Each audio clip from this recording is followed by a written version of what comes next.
There are 11 secrets to growing bell peppers that come back year after year, forever, and not one of them asks you to lift a spade. Stop. Put that shovel down and step away from that pepper plant. The air has turned crisp, the leaves are drooping, and you have decided the season is over, so you are about to yank it out, toss it on the compost, and buy fresh seedlings all over again next spring. That is the single most expensive mistake a gardener makes every autumn. You are throwing money straight out of the window, because that tired-looking plant is not finished, not by a long way. It could feed you for the next 5 years, even 7, and by the end of this you will know the one secret, the last one on my list, that separates the folk buying seedlings every March from the folk picking ripe peppers off a plant older than the family dog. For as long as you have been gardening, you have been told a pepper is an annual, a thing that lives one summer and then dies. That is not the truth. It is not even close. A pepper is a tropical perennial, and the only reason yours gives up each winter is the frost, not old age. Your grandmother, who kept a chili plant alive on the kitchen windowsill for years, knew that in her bones. We are the ones who forgot.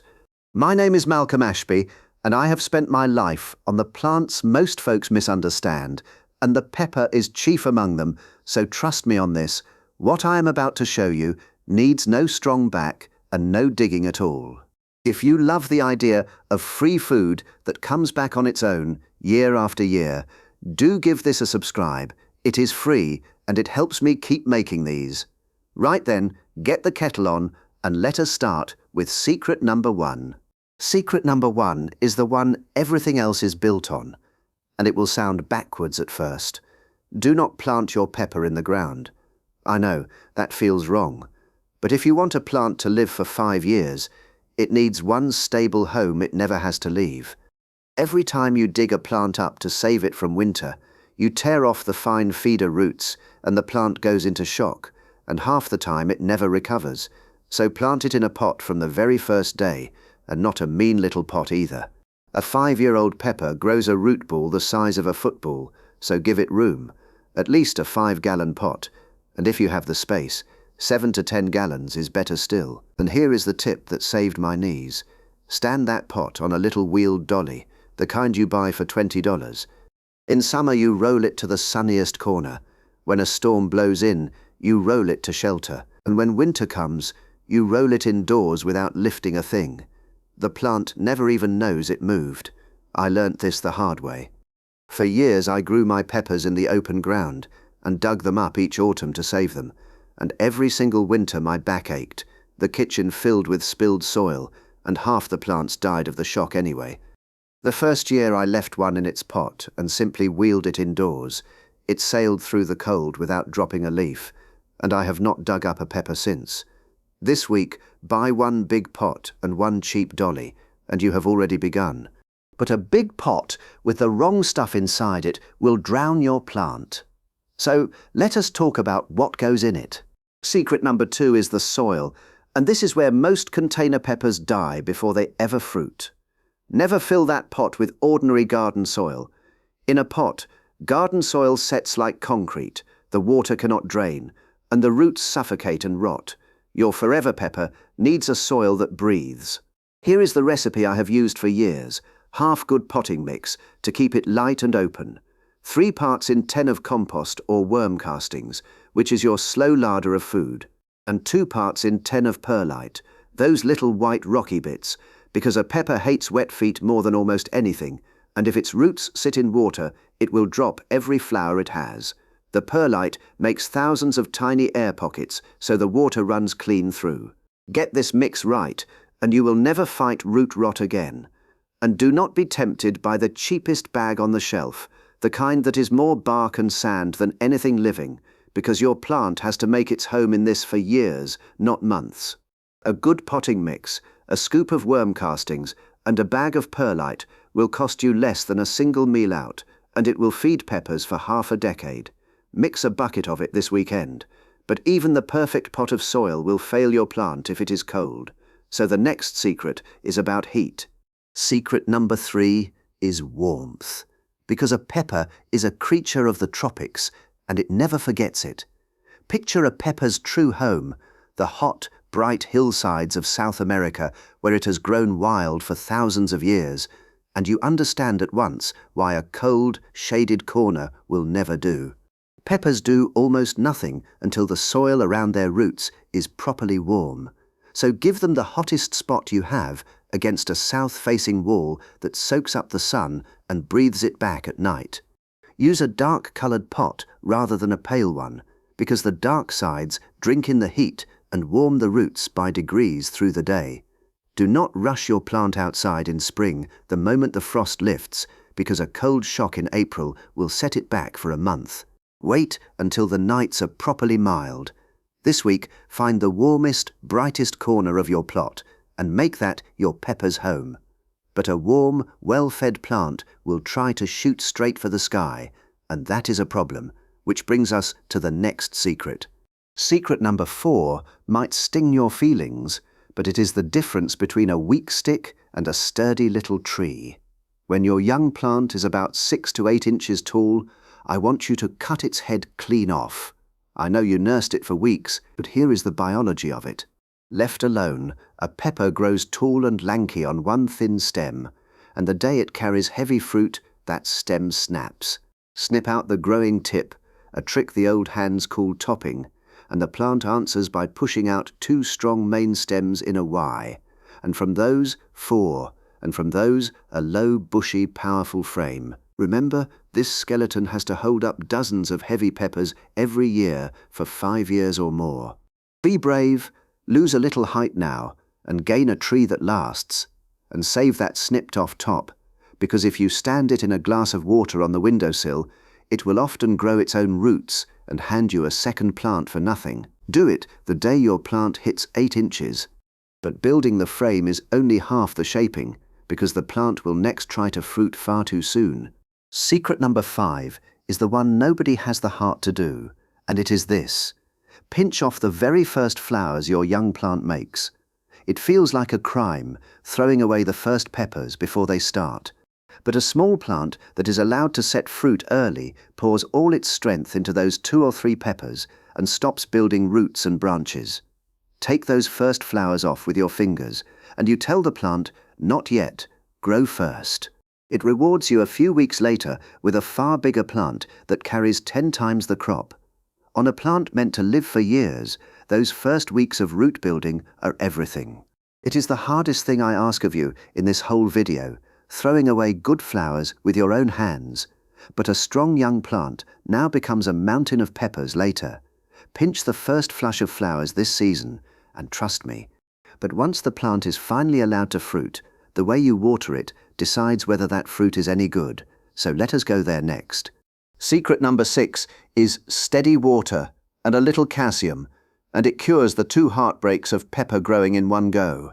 A pepper that is drenched one week and bone dry the next will sulk and drop its flowers, and worse, it will grow peppers with an ugly sunken brown patch on the bottom, what the books call blossom end rot. That is not a disease you can spray away. It is the plant failing to move calcium into the fruit, and it happens when the watering swings wildly. So water little and often. Keep the soil like a wrung-out sponge, never a swamp and never a desert, and mulch the top of the pot to hold the damp. Once a season, mix a spoonful of crushed eggshell or garden lime into the top few inches for calcium, and here the pot on wheels earns its keep again, because in a heat wave you can roll it into afternoon shade so it does not bake dry to dust by tea time. This week, put your finger in the soil every morning and learn what steady feels like. But water is not food, and a plant living for years needs feeding like no annual ever does, which is the next secret. Secret number 7 is how you feed a plant that runs a marathon instead of a sprint. An annual is a sprinter. It wants a quick blast of nitrogen and then it dies. Your perennial pepper is a long-distance runner, and it needs a steady, balanced diet for years. The commonest mistake is too much nitrogen, which gives you a magnificent green bush with almost no peppers on it. What a pepper truly craves is magnesium. Once a month I treat mine to Epsom salt, which is not table salt at all, but magnesium sulfate, and it firms up the leaves and drives the plant's ability to catch sunlight. Just 1 tablespoon in a gallon of water poured on the roots or misted on the leaves. Pair that with a slow-release organic feed that leans higher in phosphorus and potassium than in nitrogen, and your plant has the fuel to go the distance. You can buy a tub of Epsom salt for a few dollars at any chemist, and it will last you years. Mark one day a month on your calendar as Epsom Day. But feeding it well only matters if you keep it cropping, and here is the trick that keeps the factory running. Secret number 8 is the green signal, and it is the cleverest trick on this whole list. Remember, the only thing your pepper plant wants in life is to make ripe seeds. The moment a pepper turns fully red, the plant reads that as mission accomplished. Its seeds are mature, and it shuts down flowering. So if you let every pepper ripen to red, the plant simply stops. Here is how you fool it.